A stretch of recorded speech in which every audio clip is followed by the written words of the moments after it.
he is. Here he is. There he is. Live from downtown Chattanooga. Mike Trolley. Yes. How you feeling, buddy? In the flesh. I'm a little sore, but yeah, I think so. I mean, but yeah, it's just overall I feel pretty decent. I just I think we should go into my hamstring issues on another podcast, but yeah, I do too. I do too. I was thinking about there's a million different takeaways I got from this that could launch the rest of our the next month's worth of podcast. But yeah. Oh, okay, cool. Yeah, so we'll do that later. But yeah, so I feel pretty good. The race in general, other than my run, was exactly kind of how I planned it. Yeah. Yeah. And how do you feel overall? Well, I lost to CC, so overall I don't feel very good. But I did think, I woke up this morning and I went, wait a minute, we made the bet based on a half Ironman. And since the swim got shortened, I don't know. There might be some fuel for fodder there. Yeah, I mean, I'm not gonna lie. I've already got a coming out of retirement text from CC already this morning. Oh, really? Yeah, it took him all of took him all of 12 hours. Yeah, he said, I think kind of the same thing that you just said. He's like, well, I can't, because I told him yesterday, and if you remember, I predicted a 4:57:20. Yes, exactly. And if you would have just strictly given him the same swim time as last year with no improvement, it would have been a 4:57. Yeah, I do remember that. But yeah, he said, I just can't. I'm not sure I can retire on not an actual legit sub 5 70.3. So I may just have to come out of retirement and do this next year. Yeah, he was. And as soon as you say that, you're already coming out. Well, I'm not. He as he left the lobby this morning, he said, well, let's do this one next year. This is one I really want to do again. I said, well, we'll think about that, So are you retired? I'm temporarily retired, I think. Yeah? Yeah. Why is that? Well, I think because secretly I had fairly high aspirations going into this, I thought. And really, actually, the only thing that went off was I thought I was going to be able to run an 8-minute mile, and I ran a 9-minute mile. So it's not like that huge a deal. But the problem with that is it hurt so bad to run a 9-minute mile. That's what kind of frustrated me. So you never know. I mean, give me a couple days, and I'll be back in the groove. I figured as much. And I figured, and also I was thinking about it, that shortened swim really didn't give me a long enough time to warm up. Yeah, I mean, let's not even take into account the shortened swim. Let's just take account the fact that they shortened the swim and the current was as strong as it was. You were basically in the water for 20 minutes. I know it. I saw everybody was like, what? They're crushing it. Because it was a last-minute thing. Nobody would really have known that just watching from the outside. And so, that's what happened. If I can recap a little bit of the intro, you kind of get bussed over to the swim, and everybody was freaking out, I guess, for 2 straight days because it was 90% chance of rain, 80% chance of rain, thunderstorms, all this stuff. We knew, the race was in jeopardy the whole time, at least in everybody's minds. But then, you kind of got to go back. You posted about the weathermen or women or meteorologists. But, I mean, the reality is when you look at something that says 60% chance of thunderstorms, that means it's almost a 50% chance that it won't storm, and it covers a huge region. So, exactly. You know what I mean? So it's like a 50-50 thing, and to call 60% guarantee is so far from reality. But anyway, we walk over there. It wasn't. We thought it for sure it was going to be storming when we got up. It was going to be a messy, wet transition set up, and it was perfect weather. It was a little humid, of course, but overcast. Yeah, I have to say it was kind of the humidity was a little daunting early in the morning. But it was overcast. We saw a guy walking to transition at 5 o'clock in full wetsuit up. He looked like a gentleman from my age group. Well, maybe he had a fight tonight, and he was trying to cut weight. He That's what was we he was thought. trying He to was trying drop. to. Yeah, he was trying to drop 15, 20 pounds. Maybe he was like borderline, didn't want to participate in Clydesdale, and was like, you know what, I'm gonna drop 20 pounds between here and the race start. That's kind of what we were thinking. Is like, man, this guy. I don't know, man, because like as you mentioned, we put our wetsuits on as late as possible because it wasn't super hot, but it was still hot. I mean, we put them on, 10 minutes maybe before we thought we were going to start walking because you Hmm. hate to get caught with your, legs out of your suit when everybody's Yeah. walking. So we put them on, and then that's when the pros kicked off, and they got around the. I couldn't really see, but evidently they had a huge struggle getting up to the first buoy, the pros, and one of the female pros barely made it. I don't know who it was, but so I wasn't really watching it, but I guess that's what was going on. And Yeah. right after the pros kind of got around the second corner, and we're going downstream, they started pulling buoys around. And we're like, what's going on? We had no idea.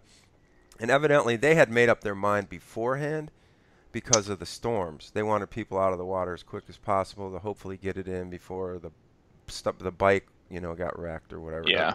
So they had that made up in their mind already, but then when they saw the pros struggling to get upstream, they're like, no way. We're just going to, throw this thing straight downstream. And yeah, it's probably the right decision, based on the flow and everything. Oh man, if some of the pros are struggling to get upstream, then 400 to 600, maybe even more than that, triathlete swimmers wouldn't have been able to made it to the first buoy. Oh, for sure. There's no doubt. My thing goes back into and I empathize with these race directors. I mean, I would not want to be in any of that situation like they were looking at this weekend, with the storms and thunder Oh and yeah, lightning and then the it's a flow. no-win situation. It is, but I mean, I'm sitting there going, okay, well, it wasn't raining, and I know they can adjust the flow fairly quickly. So I don't know. Maybe there's things out of everybody's control and whatever. But so anyway, they made it a downstream swim, and but the interesting part was it was a diagonal right out of the gate. You come out and jump off the pier, and it was sort of you got to go across the river. They made it a downstream diagonal, but still, I saw everybody just start getting like kind of on the wrong. We were jumped off. You had to swim to the right, and immediately I saw tons of people starting to leak to the right of the buoy, and I was like, oh boy. Mm, So then yep. they were getting close to the buoy, and then it was like they had to fight their ass off just to get back around the buoy. So Cece and I and Bree was with us, and we immediately talked to each other, and we're like, we got to just almost swim straight across this river at the beginning, just go Yep. straight out. And I was getting way out there into the kayaks, and I was like, get out of my way, because I just I wanted to go wide around that corner Yeah, if I throw your could. fade. Yeah. So my strategy basically is I'm like, well, this swim's going to be so fast that the time isn't going to be that big a deal. So you might as well just take it easy, instead of crush yourself and Oh, get out of wind absolutely. and maybe make up a minute or two. I And, think. people forget. I mean, and that's I mean, with your open water experience and stuff, like I'm sure a lot of people struggled. But when there's a current like that, and you're aiming for buoys, the best way to think about it is if you're if you're a golfer or just you've done this in general, is when you throw a blade of grass in the air and watch it just take off Mm-hmm. the other direction, that's basically what you're setting yourself up for. Yeah. So if you're trying to corner a buoy, it's always, without a shadow of a doubt, always better to overshoot wide when there's a current than to try and just pinpoint it exactly for the turn. Because from an effort standpoint, once you get on the inside of that buoy, it's good night. It's going to take you so much effort to swim back upstream, and then you're having to swim upstream into the crowd that is also subsequently cornering that buoy. Yeah, that was the thing. Is that even if I would have hit it right, I would have ran into a big glut of people. So I stayed wide. I was probably 10 feet at least outside of the buoy when I cornered it, which was exactly what I hoped for. And there really wasn't any contact. I mean, it was definitely a huge flow, and I was just sort of taking it easy, and it worked out great. And so I felt really good out of the water, and it was a very long transition run. because of where my bike was. My bike was right near the bike out, which is a great thing, so I didn't have to run my bike with me, which is awesome. Man. But it was you come up that ramp and then you go into the transition, and then you kind of go left, back all the way down, and then back around. So I had to run essentially the whole length of transition in a half almost to get to the bike. And I got on the bike, man, and it was just, as you said, it's a very fast course, and it felt fast from the beginning. And my goal was to kind of be around 20 miles an hour, about the halfway point, and then see if I, felt, I had what it took to kind of push it up to 20 or close to 21 over the second half. And I came into the halfway mark about 20 and a half or a little more probably. So I was right on target, and there was no wind. So that was a huge advantage because I knew coming back that same road, the first 10 miles or whatever on the stick before Be crushing it. yeah, and so really I hit everything on that bike just about perfect because there's really about a lot of rollers, and that may have caught me off guard a couple times with the big gear. It was so weird. You know how you're going down a hill and you're looking at that hill and you're like, damn, that looks like a big hill, but when you get to it, it's kind of flattens out a little bit. Yep. So I was kind of in between a few times on those, but for the most part, there was two fairly legit climbs. And I was in my little ring for those, and I just spun up them, and it went perfectly. And so the bike ride itself went great. And then on the last 10 miles coming in, I was sitting pretty. I was, at least on my bike computer, I was a little bit over 21 miles an hour, and I got right in that peloton, and we cruised it in. I mean, it was kind of, and I figured that's the other thing that was going to happen. It was going to be a lot of like bike congestion. Such a crowded course. The last 10, the last and the first 10. Yeah, and especially when they shortened that swim and it was going to be so fast, I was like, boy, we kind of everybody's coming out together. Yeah, I felt we started probably in the top 20%. They tried to seed you based on how fast you thought you were going to go. We got up pretty close to the front before they even changed the course. So that's what we were thinking, is it was going to be rainy or whatever. We just wanted to get on the bike before everybody and their brother was out there screwing around. So we got out pretty quick, and then here's where the story with me and CC starts. So we got in the water exact same time, and we're about the same swimmers, And the last time he told me the last two races he's had a little anxiety, like so. I was banking on him hanging on a kayak for a little while. So I got out and I'm like, all right, 20 minutes, that's probably pretty good, And I thought maybe, okay, I'm in front of him. So now I'm thinking, all right, I'm leading the way, right? And I'm out on the bike, and, he did 21 here last year, and I was staying right around 20, 21, and I never saw him. So I'm thinking the whole time I'm ahead of him, right? And that only gets funny when it gets to the run, really, though, because because I'm thinking to myself, well, I don't know. I thought I beat him out of the water. That was the whole thing. And he obviously beat me out by, I think, 40 seconds or something like that. Yeah. Beat you out of the water, and then got put about another 30 or 40 out of you in transition. Yeah. And his bike was right down by where mine was too. So it was like we had very similar transition times and everything. So he was on the bike course probably about 2 minutes ahead of me. Probably, yeah. Yeah, and he was out there throwing down a 22-mile-an-hour ride, and I'm riding 21 thinking I'm ahead of him. And I just kept waiting for him to, like, hey, man, from behind deal. And that never happened, so I'm like, maybe I'm ahead. And I didn't ask anybody, like, when I passed him, hey, where's Corey or anything like that. So I didn't know. So my thought that I got off the bike ahead of him was driving my run. And so I went out a little bit. I mean, it was giving me the, little bit extra oomph to keep pushing. And but it was so funny because, all right, so my first mile out of run was I chronoed it, and I hit about 8:20 even with that hill, and I'm like, but I was getting passed by everybody running. I'm like, hold back. And then mile 2, I was like, man, I'm going a little too fast, so I'm going to jump in this portal. I had to go to the bathroom, and I never want to do that, but it was sort of a forced slowdown, and I relapped my pist, and it was like 28 seconds in the portal, John. Anyway, but which was kind of ironic because of how many times I went on the bike. But anyway, we can move on from that. But So anyway, I'm out. It didn't dawn on me that he might have passed me while I was in there. And he told me about a previous race where he had to do the same thing, and he purposely took the one with vents facing the runners so he could see if Waskey was coming up on him. So anyway, I jump out, and I think I'm doing all right, but my strategy on the chrono thing got all screwed up again, and I thought I was running well, and then all of a sudden it was like showing 9:30 or something like that, and I'm like, man, what is going on here? But so there's so many out and backs on this half course Yeah. here that it was so hilarious because every time I did an out and back, I was like, every time I turned the corner, I was like, just all right, just show perfect form right now. Just show like you're strong in case you pass him.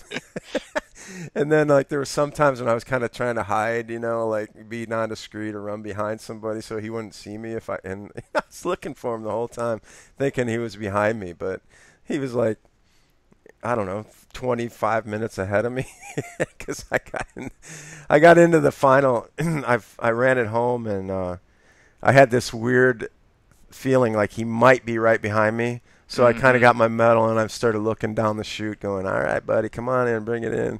And I'm looking, he's not there. So I kind of like, man, I better look around the other side. And it was like, 10 minutes later, he comes up from the outside of the fence going, hey, man, we got to go get something to eat. Oh man. Yeah. Well, what did you learn any lessons? Did I learn any lessons? I think I learned. I just, I thought I was trained up, but obviously I wasn't. And as I mentioned, and like I said, we'll talk about the hamstrings later. But when I got off the bike, I felt great again. And the first couple miles, I felt great. In fact, mile 3 is when I'm like, all right, I found my stride. My run legs started coming. And then right when I hit the greenway, was around mile 4.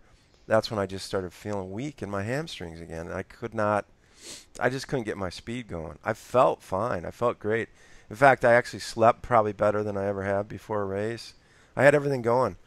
I was hydrated. I felt like I just felt strong, except for that. And then I don't know.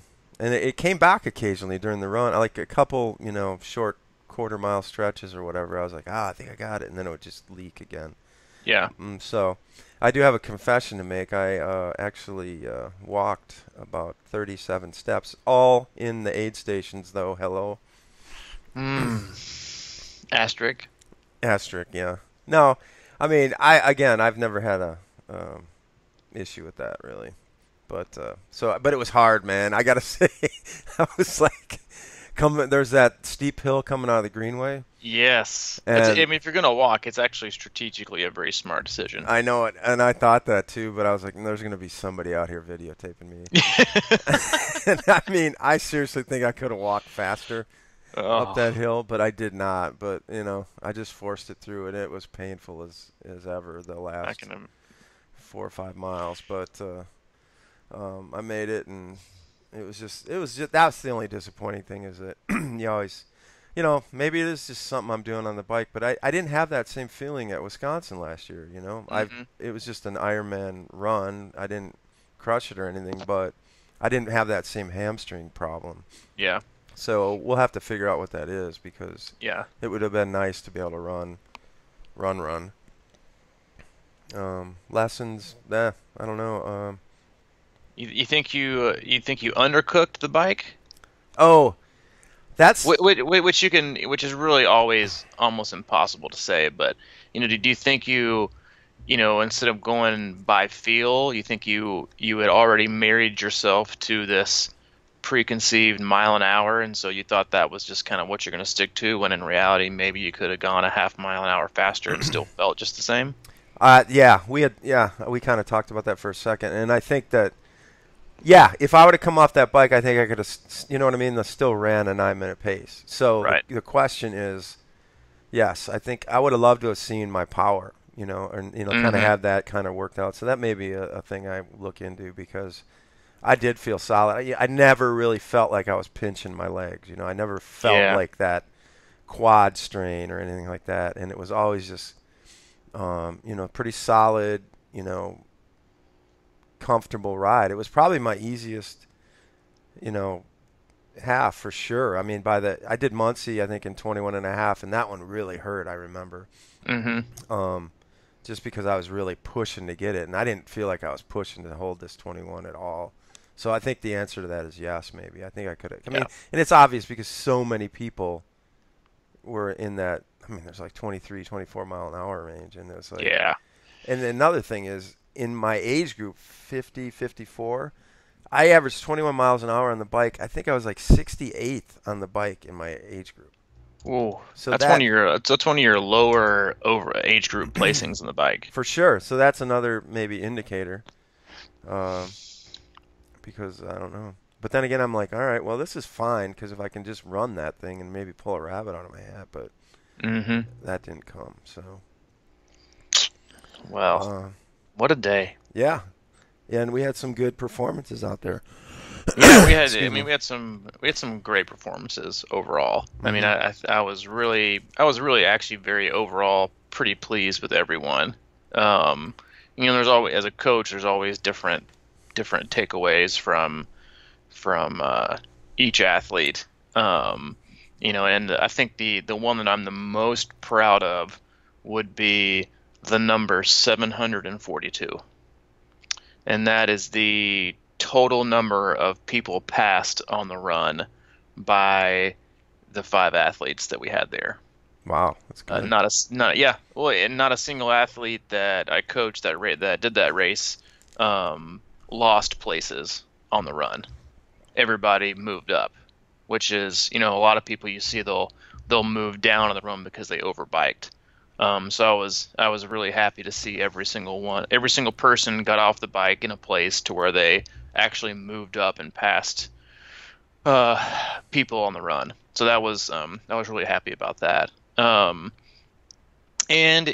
think, it's always interesting as a coach that coaches such a wide range of not just abilities, because I think ability is a relative term, but for levels of experience and seasons. To coach athletes that are doing their like 7th, 8th, 9th and are trying to really, really compete, and then some that are doing like their 2nd or 3rd. And just being overall really, really happy with 2 things. 1, the effort level, and 2, the patience. I was really, really, really happy with how patient pretty much all my athletes were on the bike. I got a text this morning and asked old Danny Sturdivant, I was like, "How you feeling this morning?" And he said, "I feel great." He said, "Basking in the glory of listening to everyone's story about how they fell apart on the run because they overbiked." And he ended up that was his big thing. Our goal was to not walk an inch of the course and to not get passed by anyone. And he actually succeeded in that goal. He didn't get passed at all on the run, and didn't walk an inch because he played it really smart. And I've been playing around with, and some of my athletes that are listening will kind of figure out they've been a part of this experiment, but I've been really experimenting with athletes who have access to a mountain bike and mountain bike trails. I've been using that as supplementary work on the weekends for double rides, and it is turning out to be doing very, very well. That was something that I used with old CC, that he probably did. He did more mountain bike rides leading up to this race than he did on his tri bike on the weekends. Really? Most of his longer rides were on his mountain bike. Or if we did double rides, it was mountain bike one day, tri bike the next day. Because it's going to be different muscles, but 2 things that I think that I'm kind of realizing with the mountain bike work is it's going to help you with big gear stuff, obviously. And it's going to help you with bike handling, which are 2 things that most triathletes really struggle with. And in general, like once you get into the season, like it's just more fun. It's more engaging. It goes by faster than like having to monotonously go on like a 3-hour just ride by yourself that might bore the hell out of you.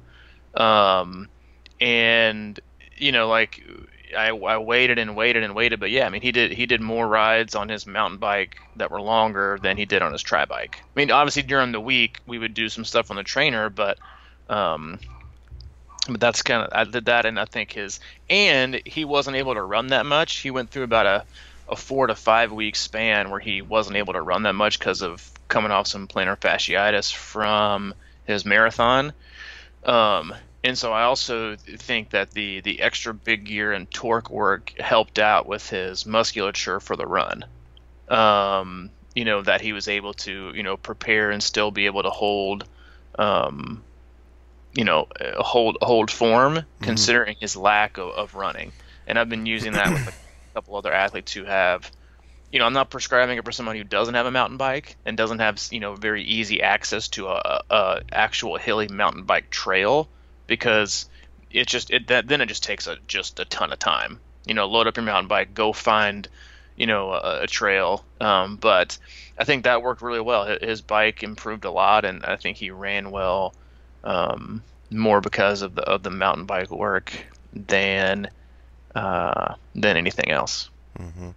Yeah, obviously I've been a proponent of that for a long time, and that was kind of one of my, I don't want to say secrets, but that was sort of in a way I was doing a lot of, because I do think it's a great supplement to the run. I've always felt that. I always thought that when I was mountain biking, and this is back when I was playing sports, but it made me faster than I had ever been because I was just used to exploding so much. I was just a quick run or fast runner at the time. So I've always kept that in my mind, and instead of doing long runs, I was doing moderate length runs, for this type of distance.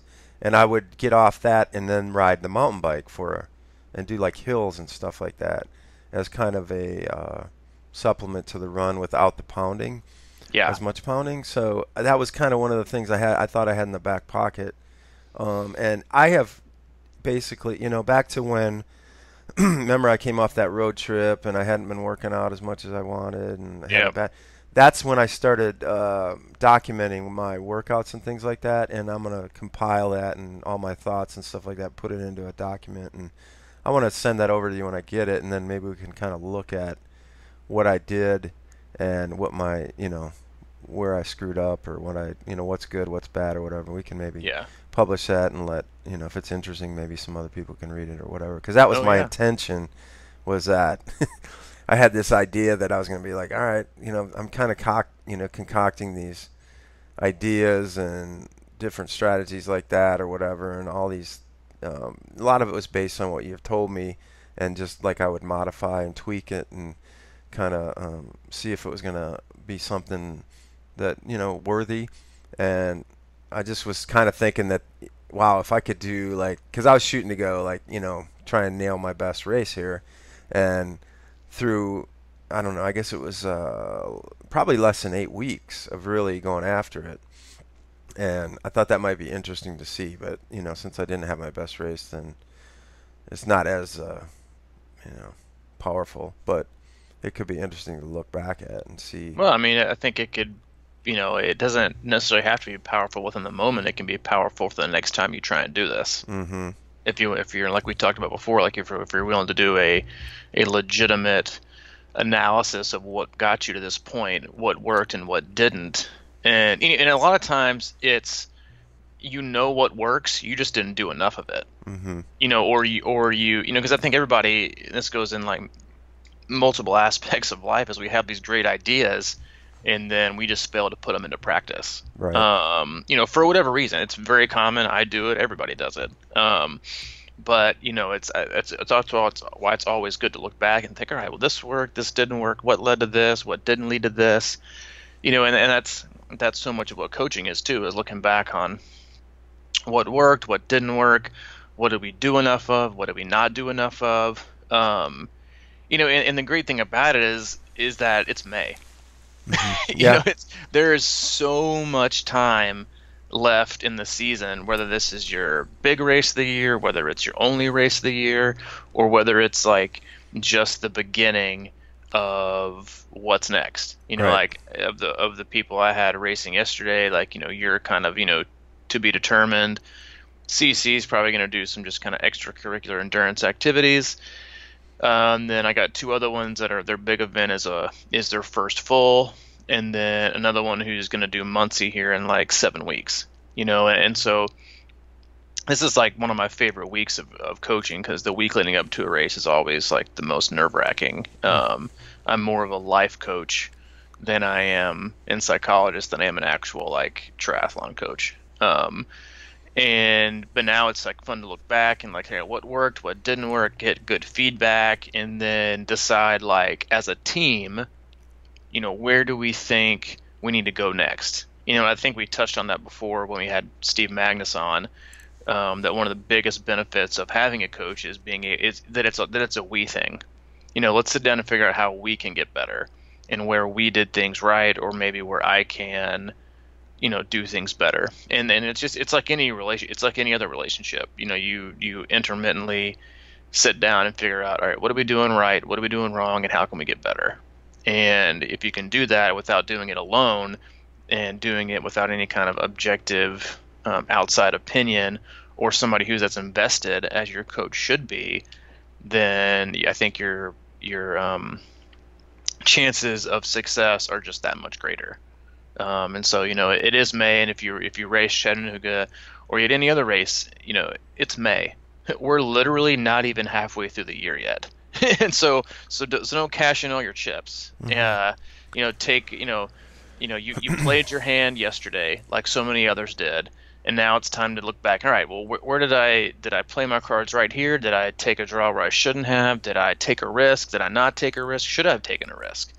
And use it as a learning experience, and then see what happens. And then move forward. And that's the best way that you can have for a race. And I mean, I told this to Rebecca Appleton, who struggled yesterday. She had some physical issues that weren't, in my opinion, training related. It was just kind of one of those days where things just happened. And I said, I am so glad that you were alone, that I wasn't around for her and that Jim wasn't around for her, because she learned more about herself yesterday than 99% of the people on that course did, in my opinion, because she was able to persevere when I think most people would have just quit. And called it in and just mailed it in for a DNF and done that, quote unquote. It just wasn't my day. And she was like, well, it wasn't maybe my day in terms of what I thought would happen from a time standpoint, but she didn't mail it in. And I bet you she learned more about herself yesterday and what she's able to persevere and get through than many other people did. And there will be no more valuable of a race leading up to her first full in August than the one she just had. 100% agree on that. I mean, she went through a lot yesterday, and I saw her at the end, and she was smiling in a good mood, and she, she obviously changed her mindset from, the beginning of that race to the end and got through it. And you talk about a learning experience, man. It's better than just kind of cruising half-ass through it and not really picking up anything. Yeah, it's such a testament to what you and I both, talk about all the time, is how long of a day it really is. It can be longer than others, but still in the scheme of things, it's still a long day. And especially once you get to, an Ironman distance, it is almost an entire day. And things can go so right and so wrong, and to kind of have her go through all the downs and still be able to come back and do well and finish, I think it's an invaluable learning experience that she'll be able to take. Had this gone perfectly, and then her going to, Mount Tremblant and like have something like somewhat go awry, she'd be like, okay, well, I don't know if I can do this, and it's a much longer day. Now when something happens, she's like, oh, been there, done that, I can make it. And, and I think that's why, we probably harp on it too many times about people just dropping out of races for whatever reason. But if it's not an injury, and it's not something that's going to derail your health for a long time, don't hang it up. Figure out what you got. Figure out what you're made of, and use that, for a future race. You're always going to learn something. And so I was incredibly proud her determination and perseverance, and like we always kind of say, and I kind of alluded to in the we alluded to in the podcast previous, was like, your greatest efforts aren't going to be something you find on Athlinks. It's what you learn about yourself along the way, and I think she probably learned more yesterday in that 7 hours than she has in probably the last weeks or months or even years. Absolutely. All right, man, I'm going to wrap it up. I got to get going back, hit the road, get back to Nashville. Yeah, we're going to kick you out of your hotel room in a second for a late checkout. Pretty soon. I'm actually pretty early here. They're probably fine. They like me here. Yeah, they do. I know they love you there. So make sure you wave and say hello to our favorite sponsored athletes hanging out in the lobby on your way out the door. Oh, for sure. And then I do want to do just a few quick housekeeping things real quick. I do want to say, thank you again we've had another uptick in the iTunes reviews. So thank you for taking the time to do that. Really been enjoying the conversation we've had, as usual, on the Crushing Iron closed forum. So if you're not part of that and you want to join that positive, supportive conversation, feel free to search that as Crushing Iron Group, and then we'll let you in. Go over and like our Crushing Iron Facebook page as well. And then I want to say a big welcome to, we've had a very large uptick in our C26 athletes the last 2 weeks, and I've done a very poor job of mentioning them, but we recently added Rocky, which is, hey, what a great name. Oh, yeah. Yeah, dude, what a stellar name. Rocky, Lisa, Nick, Heath, and Carrie.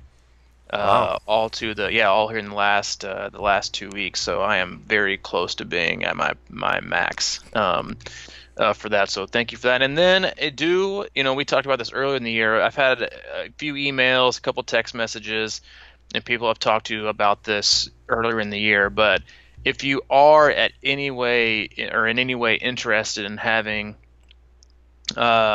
myself come out and do a swim clinic or swim lessons for your triathlon group or just your group of friends, or I could probably look at the Crushing Iron map and go to some like central located points. If you have any interest in that, feel free to email me at c26coach@gmail.com, and I'm open to traveling pretty much anywhere and doing those over a weekend if you can get a big group together. Something I really, really enjoy doing. I did it a few years ago, traveled to a couple different cities.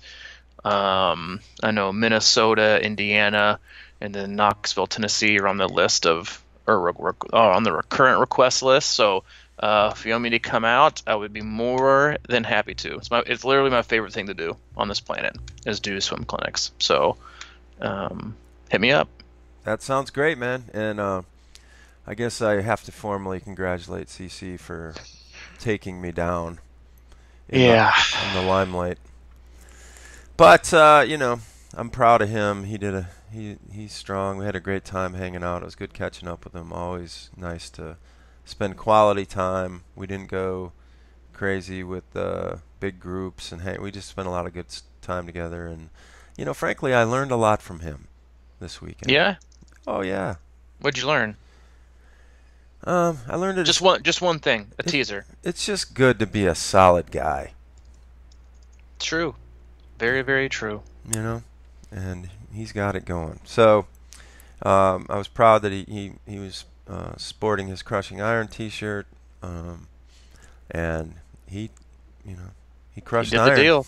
He did well. Yeah, he did well. So awesome. Well, until next time. Until next time, I'm going to fire this cast up and then hit the road. Awesome, man. Safe travels back. All right, we'll see you soon. See you, man. Bye.